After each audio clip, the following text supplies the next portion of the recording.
Is it too crazy to actually take that knight with the king?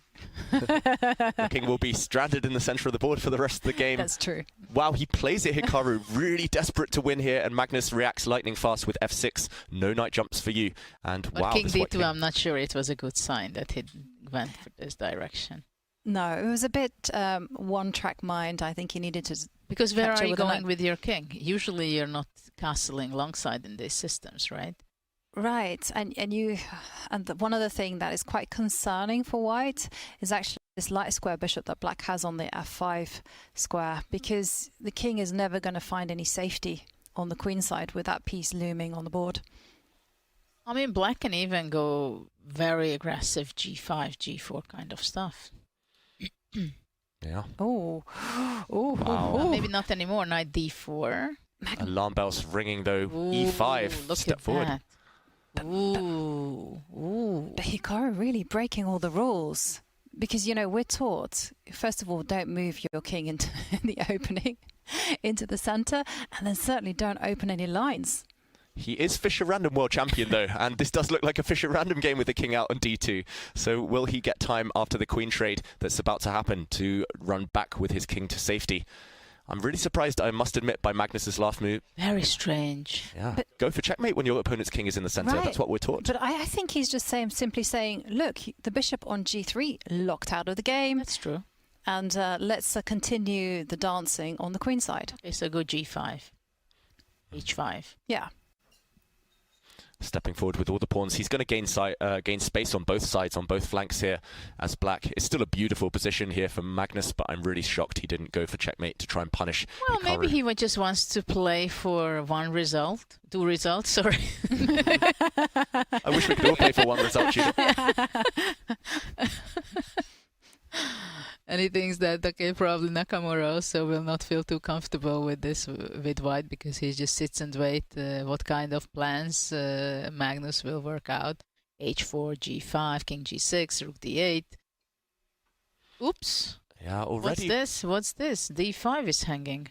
Yeah, What's Magnus going on?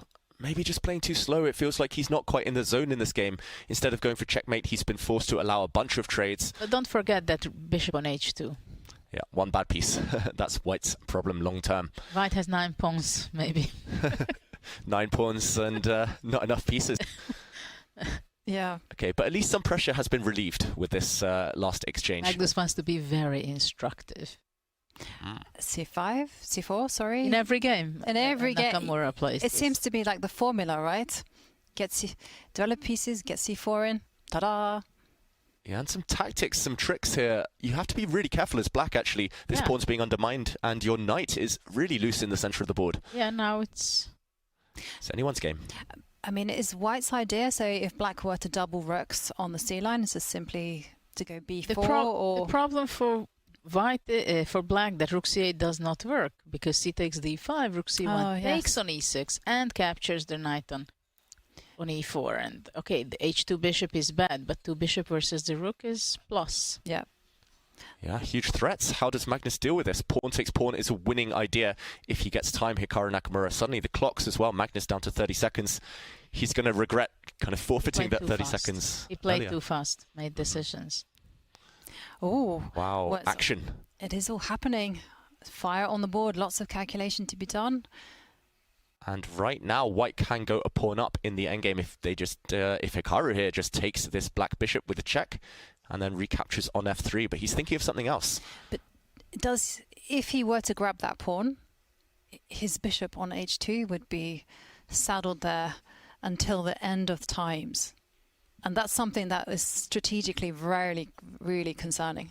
Very interesting. This move what Magnus played g4. He's not scared of getting his knight trapped on the edge of the board. I would be slightly kind of worried here if I were Magnus Carlsen. This black knight has no escape squares. That's why Hikaru has stepped forward. f4, taking away the g5 square from black's knight. Now all Hikaru needs is to teleport his king over to g2. Wow, no way back now for that piece. Magnus playing with fire. Just king f1, retreat. Rook g8, rook c7. And white's playing with an extra piece, essentially. The white king, the white bishop, they are kind of cancelling out the black rook and knight right now. Magnus is totally stuck, totally immobilized. I hate what Magnus has been doing. And there we go, Judith. White's rook is activating. Could we see White just be winning in the next few moves? It's quite a funny setup, having the bishop on h2 and knight on h3. Don't try it at home. That's the problem. Actually, the bishop is coming into the game. But Magnus is wriggling hard, you know. Now the rook has come to g4, h4 is threatened on the board. Because king g2, knight f4 takes h4. Yes. Takes, and then you go h4, you win back the piece, you win back the white bishop at the end. But I don't understand why Hikaru's, there we go, not just activating his rook. You can hit my bishop, but I'll just happily retreat, and the black knight's still trapped for the rest of the game. And Magnus under 20 seconds, and his position is concerning. Yeah, his position's more than concerning. It might just be lost here. And under 10 seconds, as you say, Ivanka. What next? Where's he going with that black king? Really mysterious stuff. He can barely move, and now Nakamura's just going pawn hunting, going for black's pawns on the queen side. Grab them. Why not? Well, how many seconds? 15 seconds for Hikaru. And he's taken some time out just to see whether he can grab the pawn. And He wants to go king g4. But now what? Knight f2, king h3. He has his magic ideas. This is the definition of magic, Judith. Look at what he's done. The black king has crept into the position. He's going for the win, Magnus, if he can get his king into the f3 square. Hikaru has to pull the brakes, and he has to do it now. He's a piece up, Hikaru, but White's bishop is so trapped. And the clock is ticking down, and the king has come to f3. Wow. What a resource by Magnus. Oh, the pawns are disappearing. Still some checkmate threats. Black's e-pawn threatening to come forward. And look at the clock. Both players, seconds left. Indecision there from Magnus. King f4. He's just not taking a free pawn there, it feels like.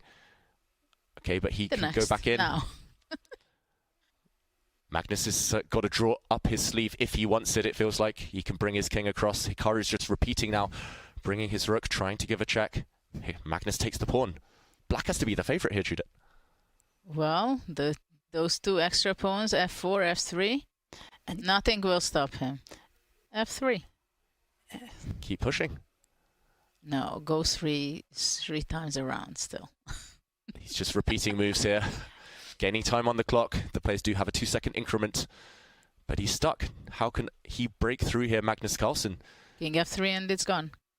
Ooh, he's E2, curled up into a ball. E2 and rook b1. Judah, I think you spotted a direct win there. He's still going to find it though, Magnus Carlsen. He's got 3 pawns now, the b pawn running. Hikaru is about to resign. 3 pawns is too much. Very relaxed, Magnus, just sitting there. What kind of h3 knight he had? I mean, oh my God, what a game. What a turnaround. I mean, this just goes to show it's all about holding the nerves when the clock is ticking down on its final seconds. And here comes f3. Oof. What's that? Isn't f? What's that? F2? Do anything at this point. Pawns are rolling. Black is about to win. And Hikaru offers his hand. What a painful loss for Nakamura. This is not the way Magnus wanted to win. No. But there's such a genius plan, giving up his knight and just entering with the black king. Just so resourceful to see that idea, that plan from moves ahead with no time on his clock. Magnus deserving it in the end. But yeah, earlier play, questionable to say the least. Well, it was basically after the opening, it was like full, huge advantage, right? And there you can see the big smile on Magnus's face because he knows he got away with it. But I have to say, I mean, it was incredible.